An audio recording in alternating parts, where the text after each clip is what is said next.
अखन अहाँ सब सुन रहल छी बिट्टू मलंगिया एंटरटेनमेंट के।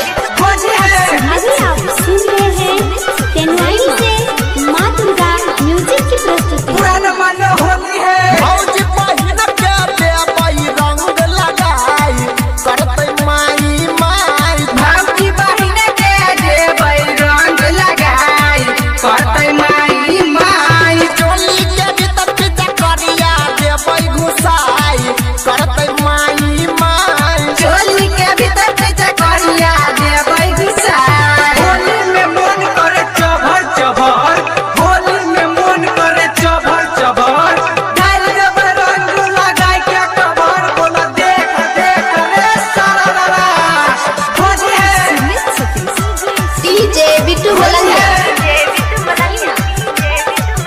मधुबनी।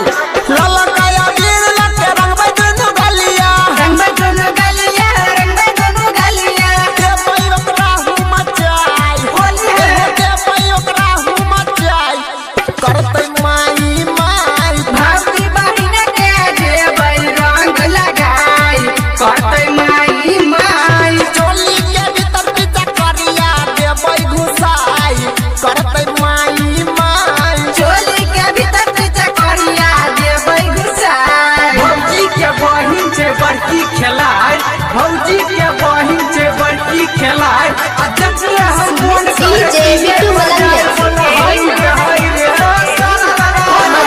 मूड बिगड़त त पीले बतारी पीले बतारी हो पीले बतारी, नीचा में देबई सुताई होली है हम करबै ऊपर से चढ़ाई करतै माई माई भौजी बहिन के देबै रंग लगाई करतै माई माई। चोली के भीतर पीछा करिया देबई घुसाई करतै माई माई चोली के भीतर पीछे करिया देबै घुसाई। भौजी के बहिन छै छोटे छोटे, भौजी के बहिन छै छोटे छोटे, आ चोली में रंग देबै लोटे लोटे, देखो हाय रे सारा भौजी है डीजे बिट्टू मलंगिया